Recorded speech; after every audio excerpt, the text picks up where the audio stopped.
Hey everyone, Spaniard here, doing another review for our Geek Out channel. This one is going to be on Zack Snyder's Justice League. I'm really stoked about this one. I have been waiting a long time, ever since it was announced that Zack Snyder would do a director's cut of sorts for his Justice League movie.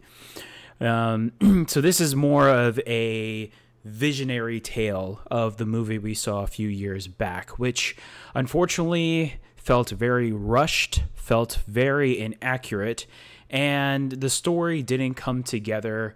Whereas, I guess if you compared it to Marvel's series of the Avengers, each individual character not only had their own movie leading up to the Avengers series, but it also portrayed on what each individual character's personality should be, how they relate to others, and where they want to see themselves moving forward in the future.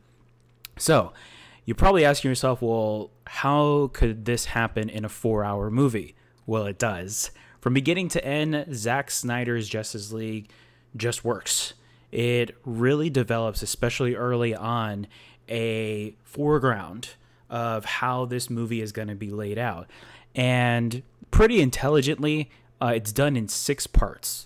Each part is between 20, 30 or so minutes, sometimes longer, but it allows the viewer to understand, okay, I know there's 6 parts to this film. I know it's 4 hours long. Each part has a section.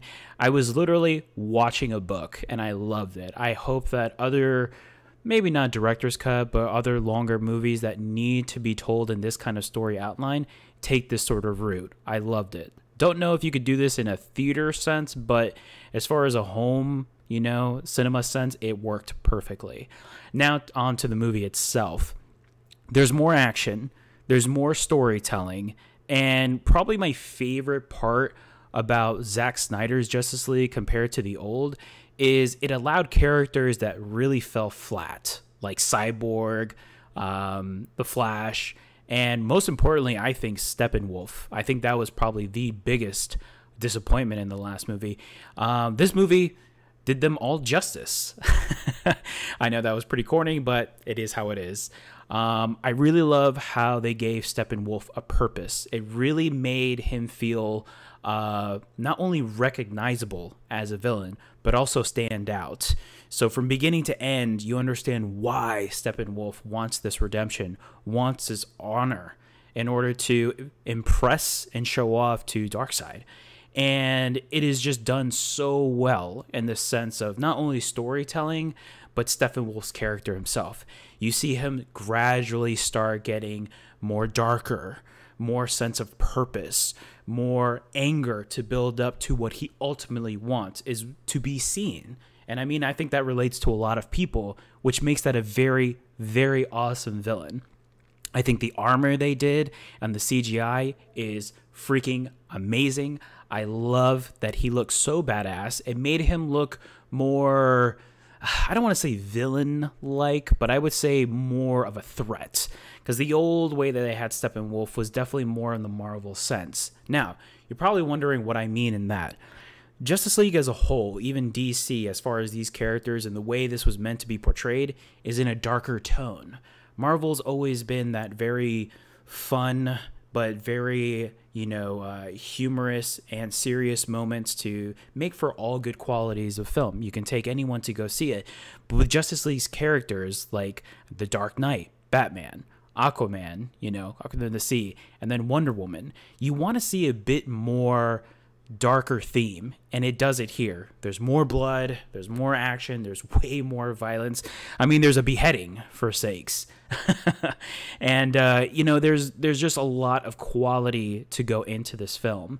You can definitely see that they laid back on some parts, in particular the humor. I think they took out a lot of parts that were meant to be that kind of comical genius or whatever, but they left the parts of the Flash that let you feeling like, okay, this was good enough for this character alone to feel well. Now, I can't say that the entire movie has this very dark or self-tone throughout. There are some parts that they left in where it made me question why did they leave that line in, or why didn't they add something different. But overall, as a whole, the film is fantastic. Probably my favorite part about this altogether was the introduction to more Batman. I love Ben Affleck as Bruce Wayne. I love him as a Batman. I'm very sad that I won't see him moving forward in the future with this type of project, but I was glad that he got more screen time, more action, and it felt like, okay, this guy who leads the Justice League to get Superman, to defeat Steppenwolf, to save Earth, gets more time. Not only that, but there's a lot of Easter eggs in this, which is awesome. Lots of fan service. And on top of that, the music just brings a whole nother dynamic. Of course, we get the awesome Amazon theme whenever Wonder Woman comes on, a darker feel when the Dark Knight shows his presence, Aquaman for his tone, and a lot of awesome other soundtracks that come within. So from beginning to end, for me, Zack Snyder's Justice League is something that I want to see more of. And frankly, I'm a bit sad that they don't want to go into more directions. He definitely left it in a cliffhanger where we could see this turn into something amazing. Something that, I mean, let's just face it, DC fans have been dying for ever since Marvel started their uprise as far as the Avengers films and phases. So here's to hope that in some near future that this all comes together and they at least do maybe one more film or even a series based on these types of characters, Zack Snyder's vision of how this world is supposed to engulf and develop. I think overall, I love this so much. I'm going to give it a 4 out of 4 stars.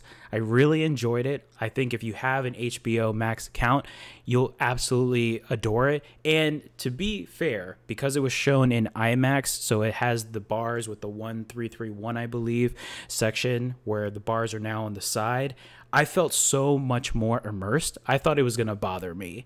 But if you're watching it on a big enough screen, it actually felt good. I felt emerged the entire way through, and I love that. I'm actually sad that I won't see it in IMAX, just because with everything going on in the pandemic, but who knows, maybe in the future, if everything calms down and it goes well, it's definitely a movie I would love to revisit, something equivalent to Avatar, where it was worth going back to the theaters to see again. So 4 out of 4 stars. Highly recommend it if you're a Justice League fan or DC Comics fan. Just check it out. Also, check out my other reviews that I have on the channel. I've got a lot more coming, and I'm really excited to go ahead and start this rolling again. Thank you guys so much. Everyone have a great day.